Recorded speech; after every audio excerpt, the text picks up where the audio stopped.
Just before we get started, right, I just wanted to tell you that I've got a new series that's now available called Truth Seeking. That's TROOF. There's a link to it in the link tree below. It's me and a comedian from the UK called Jimmy Budd just discussing various conspiracy theories. We'd love to know what you think about it. We'd love to know that there's people listening. You alright? I'm the world around you, and this is Pause for Thought on Fresh Old FM. And we're picking up where we sort of left off last week, because I thought this week we could look into Robert Bordella and his many picadillos.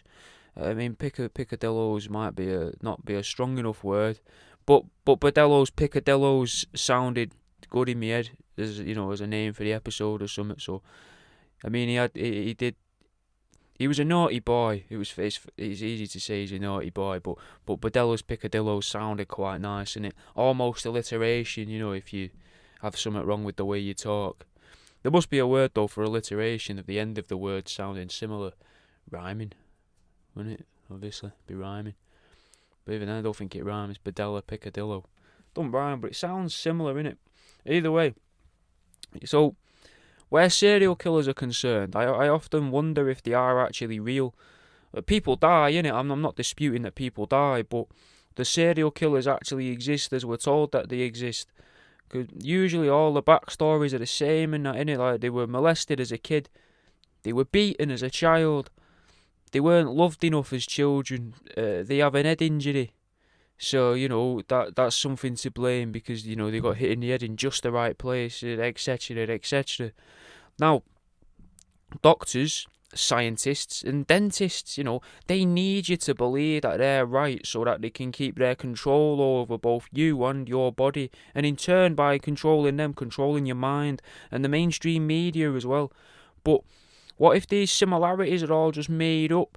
What if one of them, say one of the early serial killers, what if they fell into all of these categories on this magical Venn diagram, and then the media and so-called quote-unquote psychiatrists decided to latch onto it? Because they could claim anything happened to anyone in the childhood and blame something on that, because fucking who's going to argue? The person who you're talking about. Like, you're not going to believe them because you've told the masses that they fucking killed a bunch of gay lads and poured the blood down the drain, so who are the public really going to believe? The quack that says that they had a bump on their head when they were a child, so now they kill people? Or that their dad used to hit them with a shoe when they were young, and so now they don't understand love? When, even though, the alleged serial killer's saying that never happened to me, we're never going to hear that in the news, are we? Because that makes it seem like the news could have got it wrong, or that the doctors of fucking invisible sciences don't actually know what they're talking about. And there's a lot of money to be made by psychiatrists as well, innit? Like, they change a lot of what they say, but it kind of stays the same, and they charge a lot for their expertise, their time. But they also sell books and all where they write down things that they think about other people. Fucking diaries, basically, And that's something that they have in common with Robert Bordella, psychiatrists, because he also kept diaries, but, so did fucking Samuel Pepys and Anne Frank, and they're also famous people, so maybe the key to notoriety or fame is to keep a diary about your life. Write like no one's watching, write for other people, not for yourself. Describe everything to the nth degree, so that no one can misunderstand what you wanted to do. Except, according to Bobby Bordella, he didn't keep extensive diaries. Like, yeah, sure, he kept notes and photographs of his victims, but not diaries as such. It's actually one of the things that annoyed him whilst he was in prison, that the police and media, made out that he was keeping reams of notes about what he'd done to his victims, but in his words, they were just a few sheets of paper that he kept between his mattress and his bed springs. Like a teenager would, when we used to keep porn between the bed and the springs before the evolution of WAP internet to Wi-Fi on mobile phones, Anyway, one of the other things that I often think about serial killers is that they seem to be convenient, innit? Like, off the top of my head, I can think of well, I can't actually think of any examples right off the top of my head, but there are usually fucking huge societal changes at the times of serial killers. And I'm really surprised that with the recent riots, marches, pandemic, and alleged criminal behaviour by the leaders of most countries at the minute, that there hasn't been a new serial killer plastered all over the news. Because I'd say that we're probably overdue for one, really, aren't we? You know, we've not really had one in England for a while, and America I don't think has had a big one for a while. So there's gotta be one brewing somewhere. And I've often wondered if the serial killers have ever done the crimes that are suggested, like as they're put forward, if you like yeah, they might have killed people, but you know what if the CIA agents that have gone rogue, so in order to blackball them, the rest of the CIA pins them for various murders or other equivalent fucking special forces in other countries, because they seem to reign terror throughout their lives, serial killers on the whole, fucking just like a CIA operative would do if they were trying to cause a distraction or stage a coup. And a lot of them seem to have weird knowledge as well, these serial killers, that seems to connect to a CIA agent in some way or another. Secret cults and all, mate. What if all this fucking adrenochrome stuff in the news is no different to the baby eating of the late 70s and 80s that was supposedly happening in America, just rehashed and rebranded for modern audiences? Or perhaps, it's now able to drip out through the many filters of the internet into the brains of the masses to make them aware of what's actually going on. With some serial killers, it's easier to believe that they could have been framed for the killings in order to hide some form of greater truth. Greater as in larger, not obviously not greater as in objectively, but with the child killers, it's harder to put the pieces together like that. For example, Fred and Rose West, they were getting about killing kids in the north of England, and I don't really think that you're able to say, they were killing it to kill other MI5 operatives who happen to be children in the area, because the things they were doing were pretty out there, pretty barbaric, and not in it doing it with kids. But the people that do it with adults, I mean, I was going to say the normal serial killers, but I suppose they are more normal than the ones that get about killing kids. But this isn't going to become a fucking episode based on, statistics of serial killers like some fucked up game of top trumps. I just thought, I don't think all serial killers are potential undercover operatives. Just some, you can easily imagine some serial killers. They could have been picking off other secret society or CIA members and displaying their bodies in cruel and unusual ways in order to try and force the public to look at it, and therefore, the crimes of the people that they've killed. But as many believe that the mainstream media is often owned by or in cahoots with the controlling forces of the country, they reside in these countries and then they spin the stories to make it look like the killer is the person at fault and the victims are merely fucking victims of a madman, and not people killed in some odd vigilante style by, like a fucking backroom butcher who was also committing crimes, but they're just victims. And another thing I think is weird is when you look back at murderers like this, the victims themselves seem to be painted in a bad light sometimes.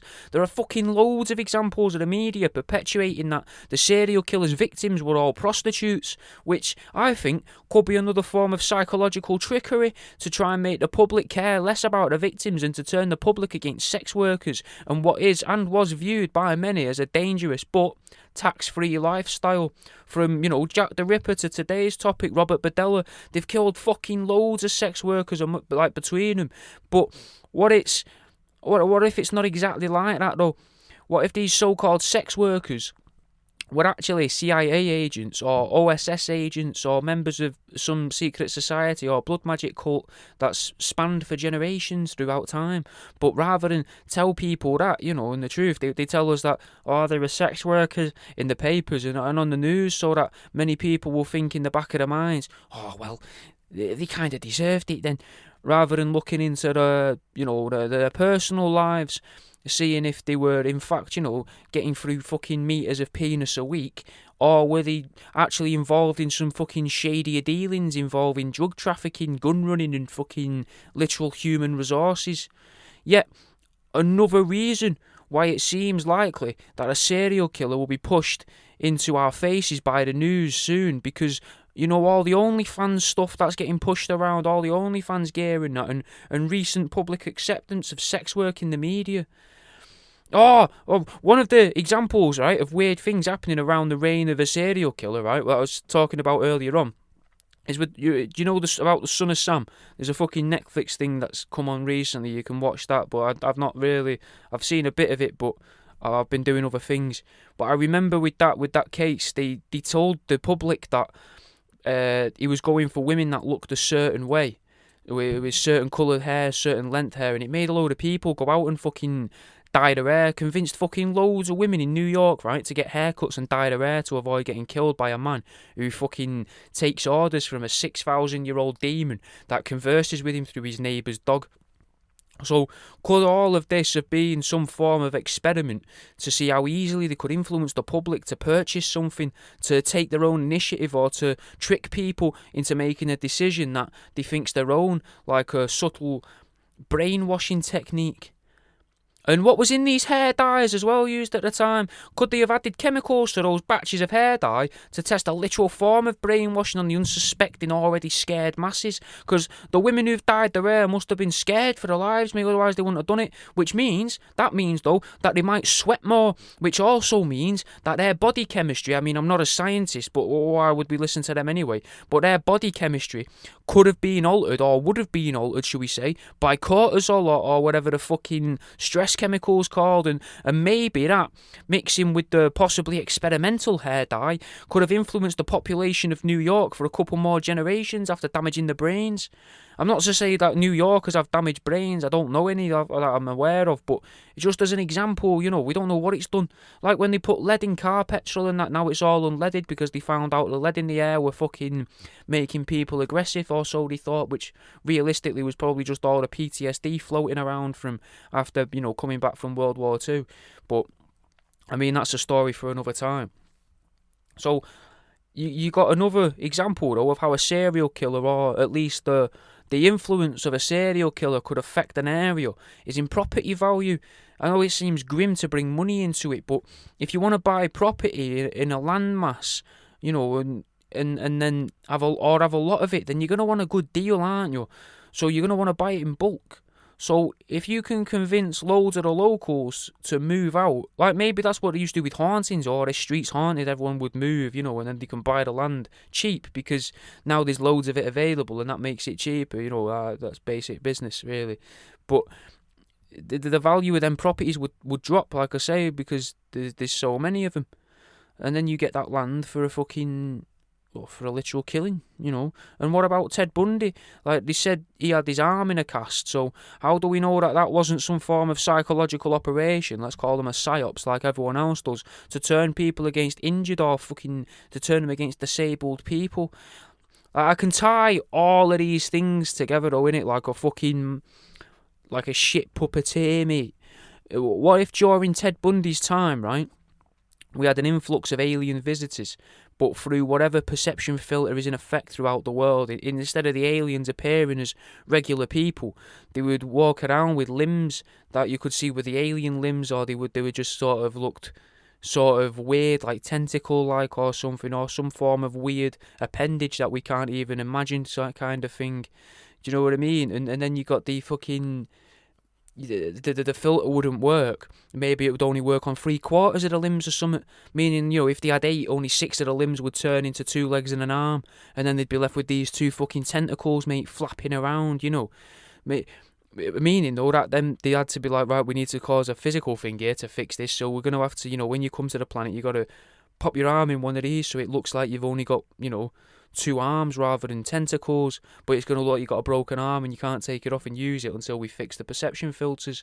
What if maybe during the times of the Son of Sam, when fucking women were dyeing their hair, maybe there was aliens that would look like humans, you know, but they had unusual haircuts caused by some form of processing error in the perception filters.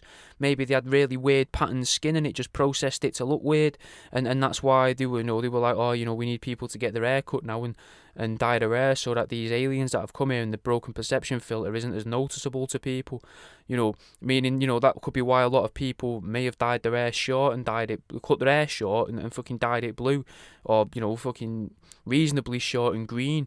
What if that's why fucking social justice warriors are currently manipulated into dyeing their hair weird colours? Because if we currently are having, like a new busload of outer space visitors to our planet who are more colourful than most, even through the perception filters, and then rather than killing people to scare the masses, they can now just use SJWs to fucking scare people from communicating with one another or expressing themselves through any means that isn't buying a box of hair dye that alters the brain chemistry even further. So maybe these serial killers, right, aren't killing people to scare people, but instead they're doing it to hide aliens in plain sight amongst us, so that the aliens can just go about on their holiday or their new lives, without scaring people. Maybe they've got nothing to do with the CIA in that way, other than it's most likely the CIA that would be in charge of this operation within America. I would assume, at least. Maybe they'd be higher than them, maybe they'd be lower than them, I'm not sure. But America is where most serial killers seem to emanate from, and a lot of people think that's purely because of how the media operates over there. Whereas personally, I kind of think it could be a way that the police forces there can say, look here, mate, we've got 15 unsolved murders here, Maybe if we pin them all on this fella who buried that gay lad's head in his garden, people are going to believe us because obviously this guy's fucked in the head, and then they won't be worried about who or whatever is causing these other disappearances. But as I say, that's just a theory, and that is one hell of an introduction to Robert Bordella. So let's have a song, and then we'll get into Big Bob, the Butcher of Kansas City. This is 80 Bars by Redman. With some loose connections to both Nazis and the Vatican, many psychologists will claim that Robert Bordella was destined for a life as a serial killer, with regular beatings from his father, who was himself a devout Catholic from Italy that worked for the local Ford plant, right?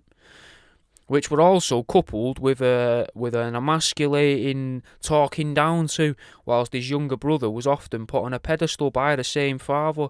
Bobby B was already on the road to murder. Now, his younger brother was quite sporty, whereas as Bob wasn't. But I imagine he was probably called Robbie, wasn't he, when he was a kid? Robbie wasn't really into sports and that. He seems to have been a bit more, maybe effeminate might have been the word.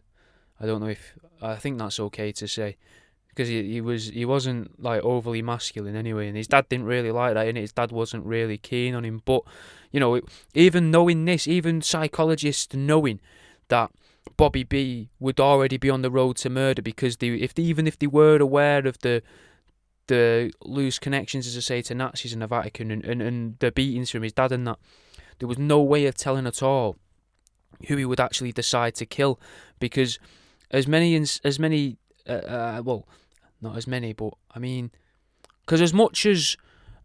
what a psychiatrist, right, and a doctor would want you to believe, they aren't actually fortune tellers, innit? Like, they're not. For that, you'd want to go to someone who's into palmistry rather than that fucking modern day phrenology. Having spent most of his childhood, like most serial killers you do, below the belt, it's kind of refreshing that I haven't actually seemed to have found any evidence at all that Robert Bordella was ever molested as a child, which is nice, I guess, especially for Robert, that his dad was just swinging at him with a leather strap and buckle rather than firing from the hip, shall we say. But this little victory in life wasn't really enough for little Bobby Bordella. There's always a chance that his dad could have been trying to molest him, as he seems to have seen him as feminine, I guess. But could it have been that Robert came off as insulting to his father, as Bob was reported to be nearsighted. He didn't have great vision, so I imagine probably couldn't see much further away than his nose. I've got no idea what nearsighted is, as optometrists aren't much different to dentists, so do you really want to trust what they're saying? Nearsighted, you can see 3 meters, nearsighted, you can see 1.5 meters. Fucking pick one and stick to it, give it a different name, because that's clearly a different fucking ailment. But either way, if he couldn't see much further than his own nose, maybe if Robert Bordella's dad did actually expose himself to a young Robert, it could just be that Robbie didn't react, and that could have fucking infuriated his father, innit? And maybe led him into these blind rages of physical abuse. But I mean, that is all conjecture, and I guess it is bordering on what SJWs would call fucking victim blaming, But getting away from that, maybe little Rob was just using his poor eyesight to his advantage, in this situation, as he was always said to be quite an intelligent kid. Very smart, according to teachers, but a nightmare to teach. Now, I haven't found a quote from a teacher that says that, but everything you read about him, they fucking get that in there. Like, that's important, so, it must be true. But I'm no psychiatrist in it, but could it be that Robert Bordella had an underlying mental health condition, and that's why it was difficult to teach? That and his frequent beatings from his dad had little or nothing to do with his predilection towards torture in later life. And another indicator of a possible undiagnosed mental health condition is that Bobby were bullied by the other kids at school. Now, I'm not saying that he should have been bullied. In fact, I'd vehemently fucking suggest against bullying a person who later becomes a murderer in case he comes back for you in the future. But bullying isn't the problem here. Bullying is it's a major part of growing up, and maybe he was bullied because he had a mental health condition, because fucking kids are arseholes, innit? Yeah, or maybe he was bullied because they could see him as he was an easy victim, because I imagine, he's always coming in with black eyes and that, and limping from the beatings from his dad, and he's not going to have much self-confidence if his dad's always talking down to him. And I don't know what his mum was up to at the time, and his younger brother probably walked all over him because he was seen as fucking golden boy, and people will tend to group together against an obvious outcast. And this is something that's still seen today in schools and fucking nearly every working adult environment.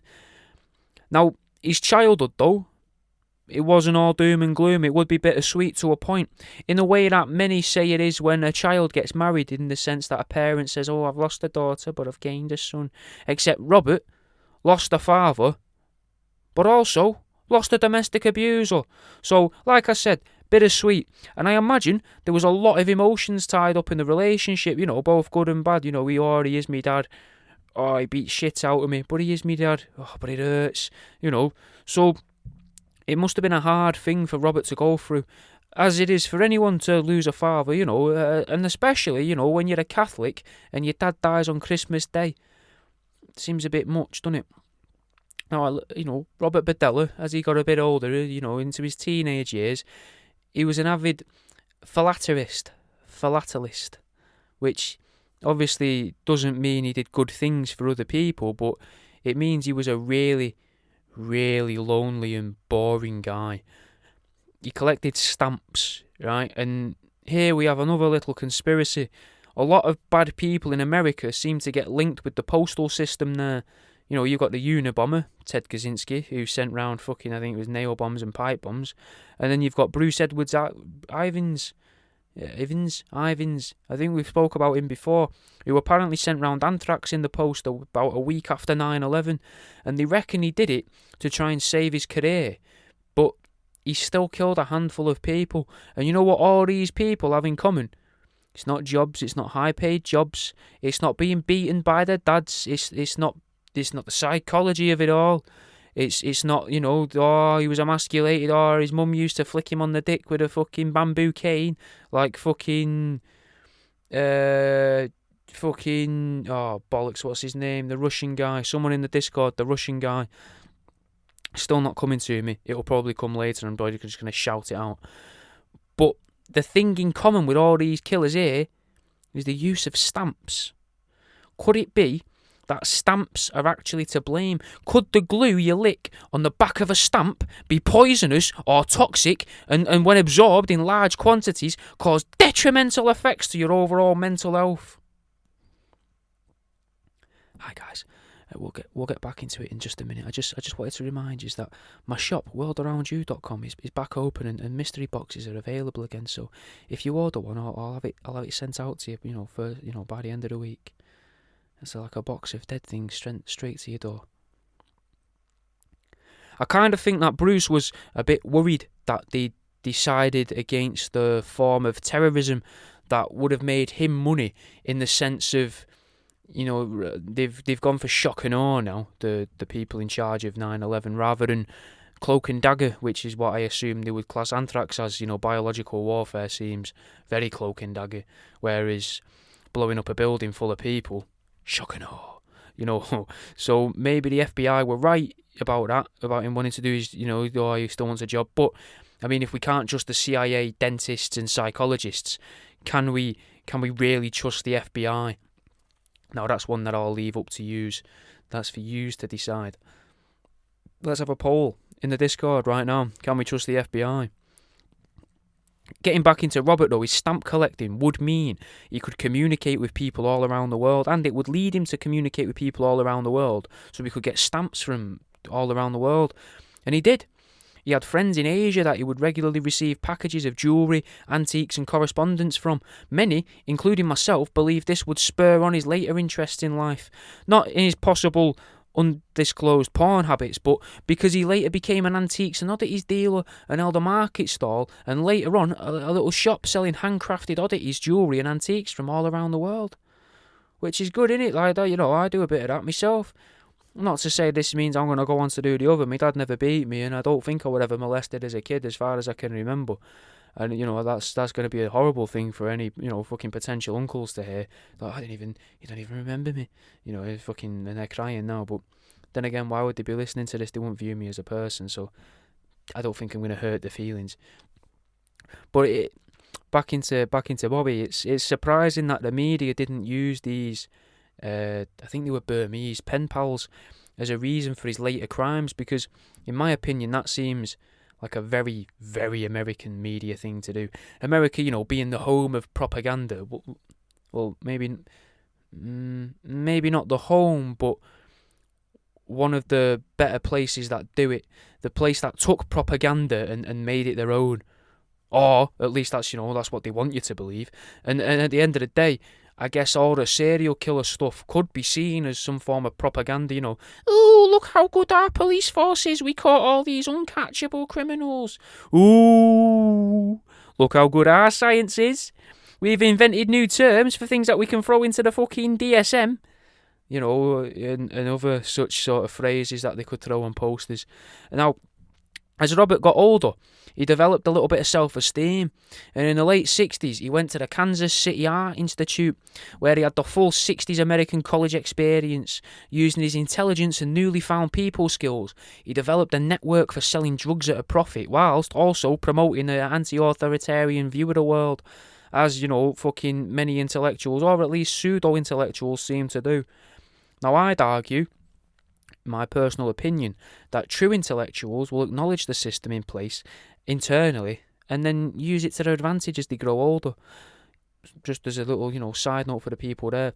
Now, we also grew an affinity towards alcohol during this time, which is something that many people now actually associate with people who were trying to self-medicate some form of undiagnosed underlying mental health condition. So I could have been onto something earlier on. And, with this newly found Dutch courage, he decided upon a new art project, which he seemed to hope would garner the respect and admiration of his classmates and lecturers, and maybe help him out on his dream of becoming a college professor himself. Now, I can't find exactly what happened, but we'll have a little bit of a guess. It was a cold morning, let's say mid-March of 1960-something, and Bobby B has a vision. Not like a Joseph Callinger style vision, or a PTSD-induced walking nightmare, but an artistic vision. He gets out of bed, throws on some dirty clothes, and heads out to make his dream a reality. He stopped off to shot a couple bags on the way and spoke to some of his customers, asking, excuse me, lad, have you been to the water recently? And he headed off south to Brush Creek in Kansas City. Here, he would comically attempt to capture the hearts of many, whilst also trying to capture an actual living duck. Now, Bob was a smart fella, so I can't imagine it took him long to catch that duck. Maybe a couple of attempts and a possible scraped knee and dirty trousers, but having been a student during the free love era of America, I'm guessing that this was nothing new. So, Robert Bordella, mallard in hand, heads off to Kansas City Art Institute to organise his new artistic endeavour. Obviously, as with any time a person has brought a live duck into an educational establishment, there was a bit of a kerfuffle, one could imagine. And when the crowd had gathered and Bordella had set the stage and the people he had wanted to impress had arrived, he did what he had envisioned. He tortured the duck for the audience. You can imagine the sort of things he was doing. Maybe a little rack. Maybe he tarred and scaled the duck. Maybe he singed its wings. Maybe he stapled its feet to a board to create some form of quickly made foie gras. I can't be too sure. He could have hung it upside down. He may be the reason for the expression, fuck a duck, which is obviously said when people are in shock at what they're seeing, not because he fucked the duck, but because maybe it's the only thing that he didn't do to it. You know, like the saying, everything but the kitchen sink, and the saying used to be, he did everything but fuck that duck. And then it slowly got shortened down over time when it started to make no sense, because Robert Bordella wasn't really a household name. A few years later, you know, they weren't like, oh, you know, he did everything but fuck a duck. People were like, what? Fuck a duck? And then people heard fuck a duck, and then that stuck, and because the people that repeated fuck a duck from the weirdos saying he did everything but fuck a duck in the bar didn't know that many people, but the person that heard fuck a duck and said it to his mates in the bar, he was more popular, so the saying stuck and passed on through generations to now. But maybe he just plucked it whilst it was still alive. We can't be too sure, as I can't find a written record about the event anywhere, which is strange, because you'd think someone would have written about it somewhere. Whatever was left of the duck was then used for physical art rather than what I assume was some form of weird performance art, and the remaining bits of duck were cooked by Robert and offered around to what he was hoping would be his newly found admirers. Now, from what I can tell, it didn't go down very well, but Robert, ever the optimist, wasn't swayed by this. In fact, he was determined to make it right, make it just right, perfect it. So he wanted to show the other students that he was an artist, and the tutors, you know, that he wasn't just some lunatic, and he was capable of being artistic, not just sadistic. He just needed a bit of time. So maybe a couple of weeks pass, and a light bulb appears over Robert's head, and he goes to bed that night, excited, probably and quite possibly inebriated, and waits for the first bus out of the city the next day. He wakes up at the crack of dawn, which was a shock to him because he didn't usually sleep with women, as Robert was a gay fella, and he brushed his teeth because he believed in dentists, and he left his accommodation, ready to make amends for his previous artistic transgressions. So he heads off out of the city and towards a local farm, where maybe he makes a few people uneasy on the bus.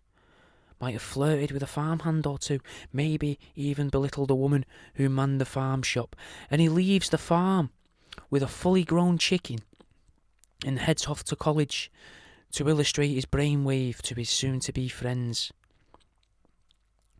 Crowds gather as the drugged-up students can't believe their luck that Robert's at it again.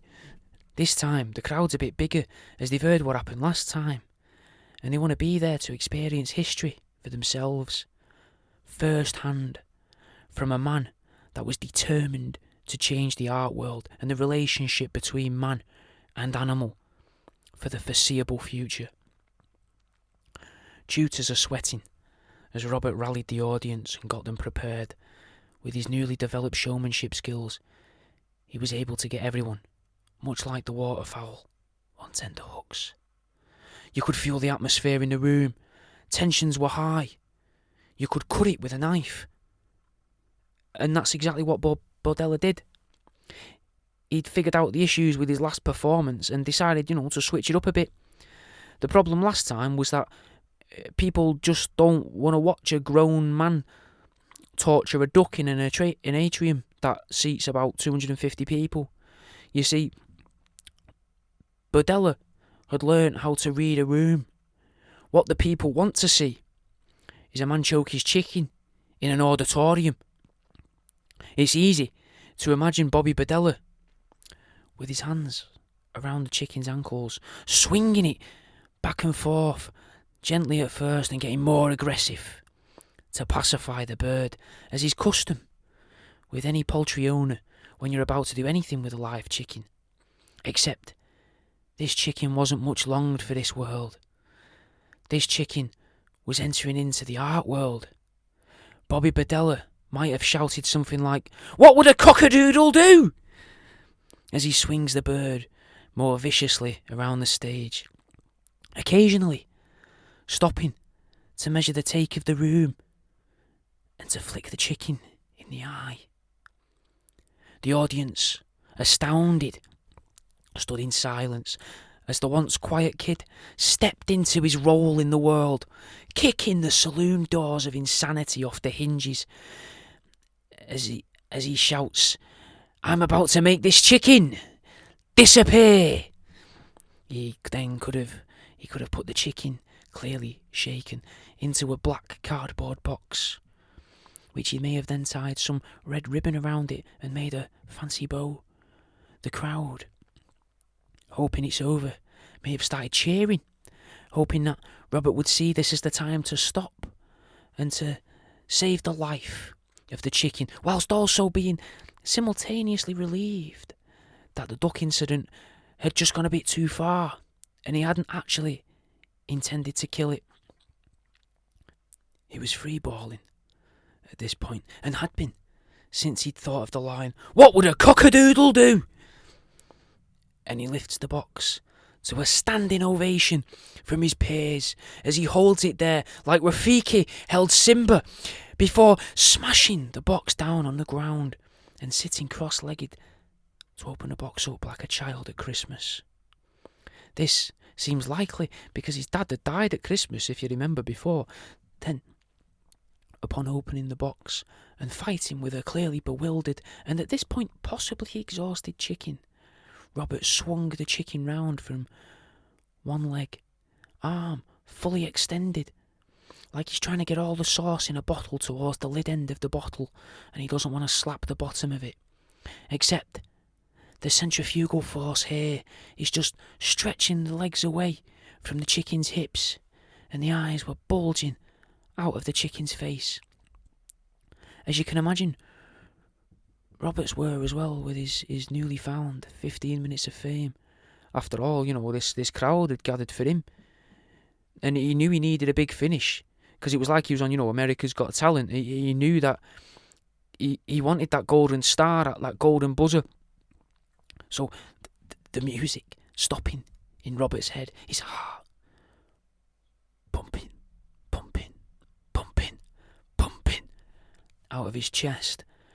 He held the chicken up, landscape, above his head, one hand on the chin of the bird, the other hand around the shin of the bird, just sort of around the spurs, maybe below the spurs of the cockerel, and keeping his arms straight, he brought them both down to his hips in a vicious circle, splitting the chicken in the sky, blood pissing out all over him like a pyrotechnic show, much to the dismay of the crowd. Disappointed, the crowd left, and Robert was still lacking in friends and recognition, for his artistic streak was yet to be found. Now, I think it's fair to say, two of these attempts, after two of these attempts, the teachers brought him in for a little chat, as is customary in educational institutions, and I know this myself from working with animals, but I can't find any evidence of these talks ever happening. That is, however, until Robert Bordella has his third idea. Possibly obsessed with the idea he wanted to perfect, he realised he'd made a dog's dinner out of his previous endeavours, with the long process of preparing a duck roast or a chicken dinner, which he offered as meals to the people he wanted to befriend. But by this point, he'd figured out what the problem is. People just don't want to watch a man torture a live bird on stage, but maiming a dog. Now with that, he felt he might be onto something. Again, just like with the duck and the chicken, we don't know how he got his hands on a dog, but if Kansas was anything like Withenshaw back in the 60s and 70s, then stray dogs were everywhere, and just like with the duck and chicken, we don't know exactly what he did with them, what breed they were, or what breed the dog was, but that's not going to stop me from speculating. So, this time, he was on his way home with a small retriever-looking dog, maybe a young retriever, and it was following him home, and had been since he last visited a couple customers. Initially irritated by the presence of the dog, Bobby came to see this as a sign, though, from the universe, that this was going to be the pinnacle of his artistic creations. The people of Kansas City Kansas Artist Institute weren't ready for his dead duck show, or for the pop-up poultry show. Too hard to relate, thought Bobby Bordella. But he could bet that many of the students had their own dogs growing up, and this was it. He had figured out that people don't want to see a grown man play with his food, and he could possibly use the experience, to show off his narcotic wares as well. So, with man's best friend in tow, he walked to campus the next morning, whistling around to spread the word. But Bobby was thinking, third time's the charm, Bobby boy. Whereas the public were thinking, oh, that Bob guy's doing it again. And maybe that's why the tutors stepped in at this point, because who were the art tutors to censor art, do you know what I mean? The people were watching his last two displays, but this time Robert didn't bring in the numbers. He paraded the dog around the stage and up and down the aisles of bored onlookers to a couple die-hard fans, before taking the dog back onto the stage and beginning to sedate the dog. After all, he could control a room, he could control a duck, and he could control a chicken. But a four-legged beast of the street was a little bit much for Robert Bordella to handle. So of course, using a syringe, he sedated the dog. After a couple minutes, the dog started to stoop, and Robert may have decided to place the dog onto a table to give the room a better view of what he was about to do. And that seems to be where he was interrupted, not by a heckler, but by the tutors, who stepped in and put an end to this weird little game by this weird little man. Now it's unclear if it's because a man torturing an incapacitated dog wasn't in fitting with the fast approaching 70s, or whether it's because there was just no sport in it. It could have been the first use of the phrase fucking let sleeping dogs lie. But we can't be too sure, as I say, because all we know for certain, like all the facts are, is that Robert tortured a duck, a chicken, and sedated a dog whilst he tried to show off to students and staff. This third act of animal cruelty unfortunately got the nearsighted Robert kicked out of the Institute for Art, and like other prominent members of history, the unacceptance of the art world possibly led him down a very, very fucking dark path. Anyway, let's have a song. This is Blood In, Blood Out by Jedi Mind Tricks. If you're enjoying the show, mate, go to my website, www.worldaroundyou.com, and try the books, mate. Try the books, you might enjoy them. There's How to Date an Antique Table, A Lover's Guide, which is a book about how to date an antique table from a lover's perspective. It's got chat-up lines, pick-up lines, fucking dating tips, where to find a nice antique table to bring home, for your mum. Then I've got Uneducated Guesses, which is the first book I ever wrote, which is a load of big words I don't know the meaning to. I just broke them down and tried to work it out and illustrated it. And then we've got the newest book, More You Know, which is a book of fake facts, mate, all illustrated. I think if you've enjoyed this, if you've laughed at any point during this, you'll probably enjoy them. They're about £2.50 on the website, and sometimes they're reduced. That dark path would lead Robert Bordella to initially play the role of the Good Samaritan, a role, a character that he developed and used like an anglerfish uses bioluminescence. Initially a member of the local neighbourhood watch, he was seen as a sort of weird guy who was starting to be overlooked by older people, but he seemed to really lure younger people in towards him. And it's nice to see that the duck and chicken incident had an impact on his life, though that wasn't particularly negative, because it seems that he went on to become a chef and work in the catering industry. Again, though, with what I guess psychiatrists would say was an overgrown sense of self-importance, he became the leader of some form of union for local chefs, which is kind of weird to want to be in charge of a load of fucking cocaine-addicted, knife-wielding night owls, you know. But that's what he wanted to do.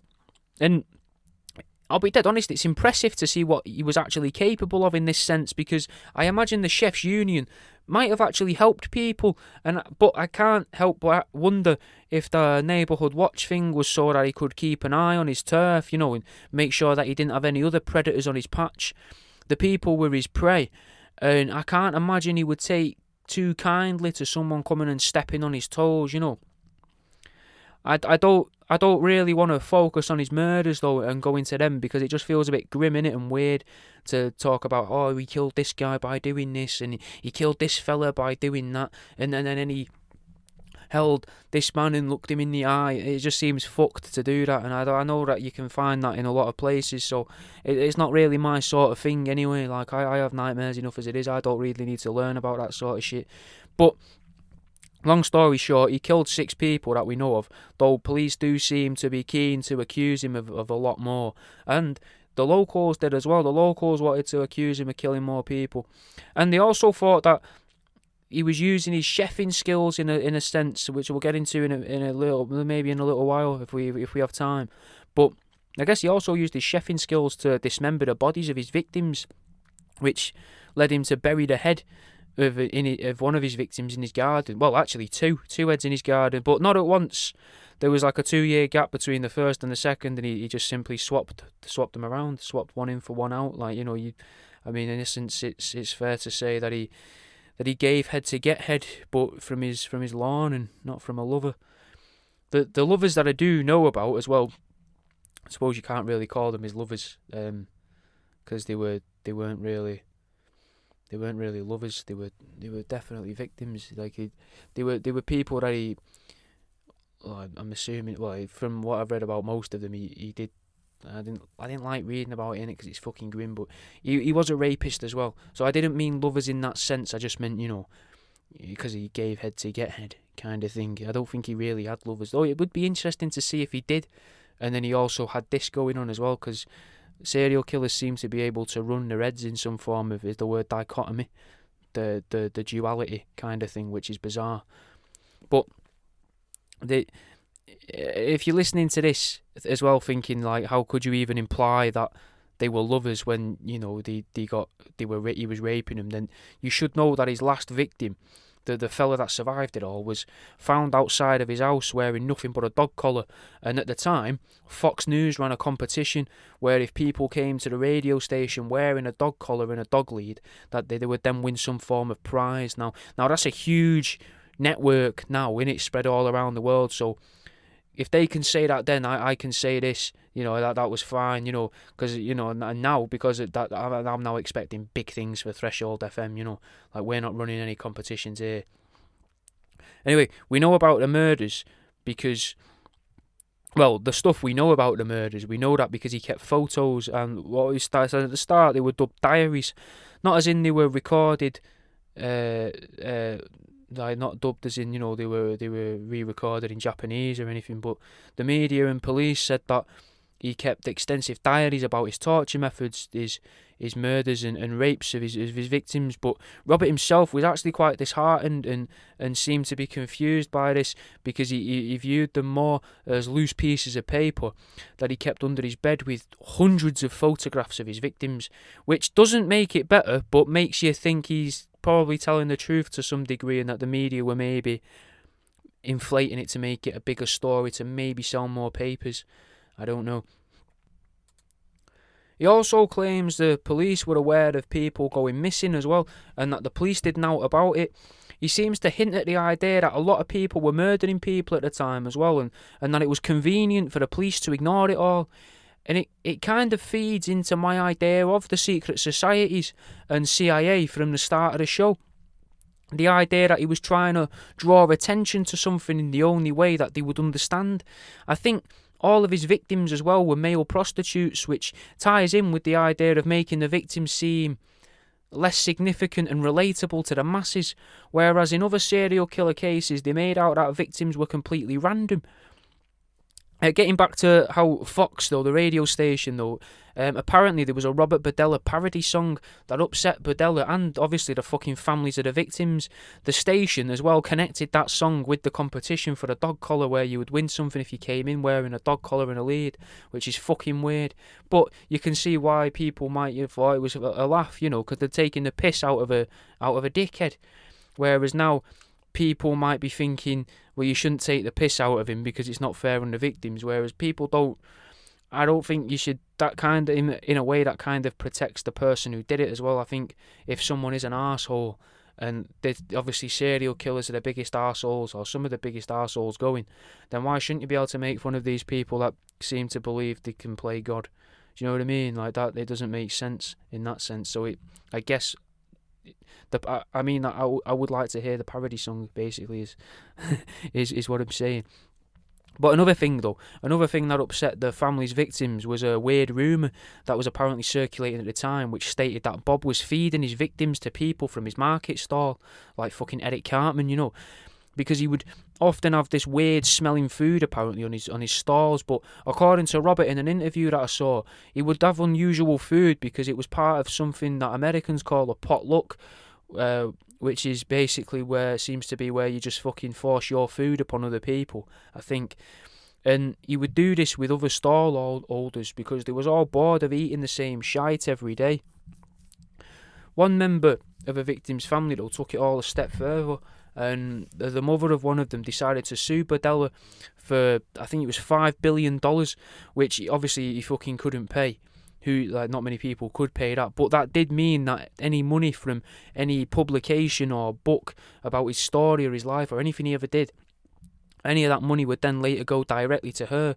And to me, it seems weird to sue your son's murderer, because then all of the money that you would get from it, you would be constantly reminded again by your son about your son's death, which just seems a bit odd, really. I mean, obviously in the heat of the moment, you're thinking, fuck you, I hate you. But then I think 10, 20 years down the line, when you get another little payment through, because he's had some, you know, if he'd lived that long and he'd had a little TV appearance or something, it makes 400 quid, 50 quid, or whatever, $50, and you get a fucking, I don't know, what would it be, like $38 or something after tax. She gets that, and then she's like, oh, my son's dead, and I signed this thing where this guy now pays me for killing my son. It just seems odd to me. Like, you have to do that as well, you have to have somewhere along the line consciously put a price on a person's life as well. I mean, it's a high price, don't get me wrong, $5 billion is a lot, but it's still a price. But this makes me feel that maybe he was involved in something much, much bigger than what we're told, and maybe this is a way of restricting him from releasing his story, or at least makes it seem worthless for him, or just an unnecessary expense for him to release his story. Something, you know, that he couldn't afford to do, as there'd be no financial recovery from the project. So what if someone sued him through the mum because they didn't want his true story getting out, kind of thing? Now, I say this because of his experiments he did. He injected someone in order to deafen them, blinded another guy, made someone slowly bleed out, and it electrocuted parts of people's bodies, all while keeping fucking notes on the effects of it all and evidence about it via pictures, which is either an example of a damaged mind or someone gathering evidence. Because I can't understand really why someone who was apparently intelligent would keep incriminating evidence about their own crimes, but maybe that's because I'm not a serial killer, though, I guess. Now, his house, it gets getting a bit weirder and keeping in the lines with money. His house was bought by a local philanthropist. Now, that doesn't mean a stamp collector.